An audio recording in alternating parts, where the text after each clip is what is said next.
Hello Gemini, Sun, Moon, Rising, and Venus signs. Kamusta kayo? Sana ba'y nasa mabuti kayong kalagayan? Welcome back po sa Star Tarot. Kung bago kayo dito, welcome din kayo. Thank you sa inyong support. I truly appreciate it. God bless you all. Gemini, po na mensahe po ninyo ay Burst of Magic, number 48. Ayan, so ang dami-daming napipick up ko dito, there is epiphany, no, or epiphanies na maaring dumating sa inyo dito, Gemini. Kaya it's going to be like magic para sa inyo. It's going to be a magical moment para sa inyo kasi maaring meron kayong mga mapipick up dito na messages from the divine na magtataka kayo, no? Magtataka kayo, bakit ako nakakaramdam ng mga ganito? Bakit ako nakakakita ng ganito? Nakakarinig ng ganito? Yung mga ganon ba, no? Everything will come in a very subtle way, pero mapipick up ninyo 'yan at magtataka kayo, no? Hindi ninyo 'yan siguro mag-grasp, no, at first, pero eventually you will understand, no? Yung ganon. Kasi ito, maaring makakuha kayo dito ng inspiration, no? Yung mga intuitive messages na yan, it feels like mapipick up din ninyo yan, no? And maiintindihan ninyo. Kasi maaring ang iba sa inyo dito, Gemini, kaya kayo makaka-pick up ng mga ganong sitwasyon, impormasyon, no, or yung mga symbols, signs, synchronicities na yan. It's because siguro ang iba sa inyo is really praying for signs, is really praying for confirmation about something sa buhay ninyo na gusto ninyong gawin na hindi kayo sigurado, or probably nagdadasal talaga kayo na bigyan kayo ng kalinawan sa inyong isipan, kaya may pinapadalang gabay sa inyo. Pero yun nga lang, siguro hindi niyo masyadong mag-gets at first. Probably din ang iba sa inyo dito is nasa spiritual awakening journey. Maaring nandoon kayo, no? Patungo kayo sa iyong spiritual journey, kaya parang nagsisimula pa lang kayo dito sa inyong journey. Kaya marami pang bagay, no, ang hindi ninyo naiintindihan, or marami pang magical moments na hindi pa ninyo nagigets yan, ano? At eventually you will understand, no, Gemini, kapag nasa, kumbaga, parang malalim na yung narating ninyo sa inyong spiritual journey, medyo unti-unti maiintindihan nyo na ang mga nangyayari. So we have number 21, exposed and revealed. Ayan. So Gemini, it feels like to me na nangyari na to, no? Nangyari na to. Maybe you were exposed by someone, no? So Gemini, maaring tapos na to, no? Na-expose kayo dito for some reason. Maaring meron taong merong alam about you, and maybe ginamit ng taong ito ang impormasyon na yan na nalaman niya from you para ipahiya ka, no? Para maimbaras ka sa harap ng ibang tao. So, maaring may ganong nangyari sa inyo in the past. Pero, ngayon, parang kayo ngayon, parang babangon na kayo from that hiya, no? From that pagpapahiya sa'yo ng isang tao in the past, no? So, ngayon, parang mas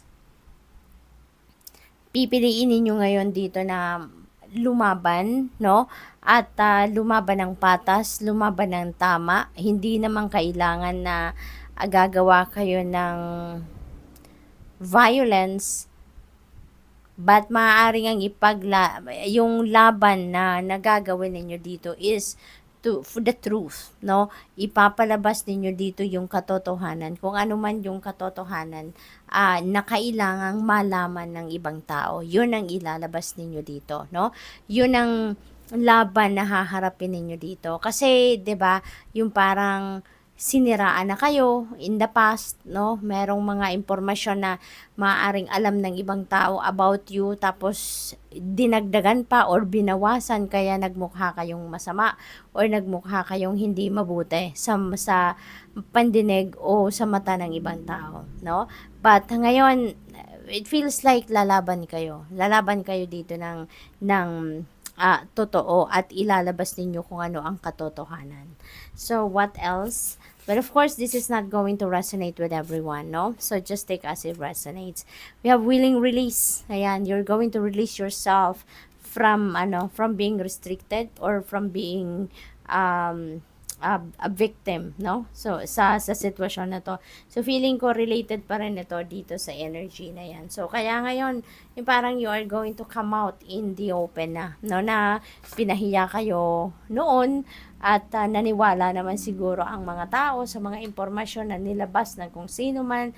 So, siguro may galit yung tao sa'yo, may inggit sa'yo, kaya nagawa nilang ganon. Pero ngayon, babangon na kayo. No? You're going to release yourself from this situation at ipapakita ninyo, ipaparinig ninyo, ilalabas ninyo kung ano ang katotohanan para nang sa gayon din, maano din kayo, lumuwag din ang inyong pakiramdam. No? Lumuwag din gumanda din ang inyong, ang takbo ng pag-iisip ninyo at magiging malaya na kayo dahil wala na kayong tinatago, alam ninyo na nilabas na ninyo kung ano ang katotohanan, kaya mas magiging maluwag na ang inyong pakiramdam dito. You're going to be free, kumbaga, no?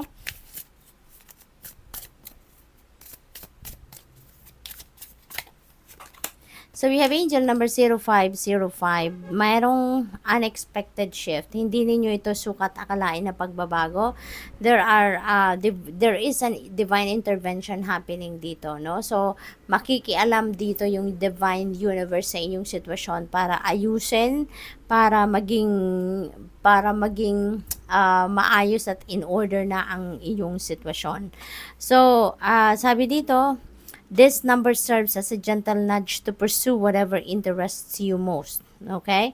It's possible that something could rock your boat, but you'll end up exactly where you belong, which could be in somebody's arms, your dream job, or abroad. So there is a sudden change. I'm getting the energy of the tower energy sa tarot deck, no? Na merong mga biglaang pagbabago, may mga biglaang mangyayari na hindi ninyo inaasahan. Siguro hindi ninyo to magugustuhan sa una, may discomfort na mararanasan kayo, mararamdaman kayo, pero at the end of the day, you will be in a place where you need to be, kaya magiging masaya na din kayo, no? So, you will be grateful. So, 666, kailangan ninyo mag-reflect dito, no? So, reflection time, me time, alone time, yan ang kailangan ninyong gawin sa ngayon, Gemini, in order for you to get the equilibrium back, no, sa buhay ninyo. Sabi dito, there is love, there is affection, compassion, kindness, attention, and self-love. Napakaganda naman, diba? Ito magiging focus ninyo sa ngayon. Kasi siguro talaga, with the exposed and revealed energy dito, nasaktan kayo dyan nasaktan kayo, pinahiya kayo ng kung sino man, kaya parang bumaba yung ninyo, bumaba yung self-esteem ninyo, bumaba yung confidence ninyo, kaya ngayon, it's time for self-love, okay? Sabi dito, several unexpected developments will enter your life and impact how you feel. This is a chance to reevaluate your identity. You need a mental shift toward greater optimism, self-assurance, and trust. So put your faith in your gut and inner voice. Pay attention to your feelings and use them to help you become a better person. Yan, napakahalaga na lagi kayong makikinig sa inyong gut instinct, no, Gemini? Kasi lagi, no, kahit ano man ang ating sitwasyon, nasa sitwasyon man tayo na maganda, mabuti, or nasa sitwasyon man tayo na medyo off, hindi tama, or hindi tayo safe, or hindi maganda ang sitwasyon na yan, na kinabibilangan natin, your intuition will always send you a signal, no?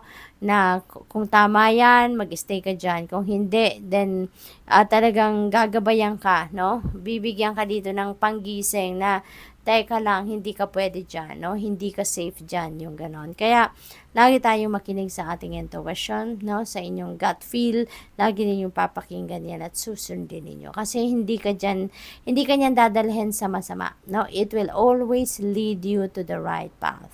So, thank you. That's all I have for you for today. Thank you for watching. Love and light. Namaste.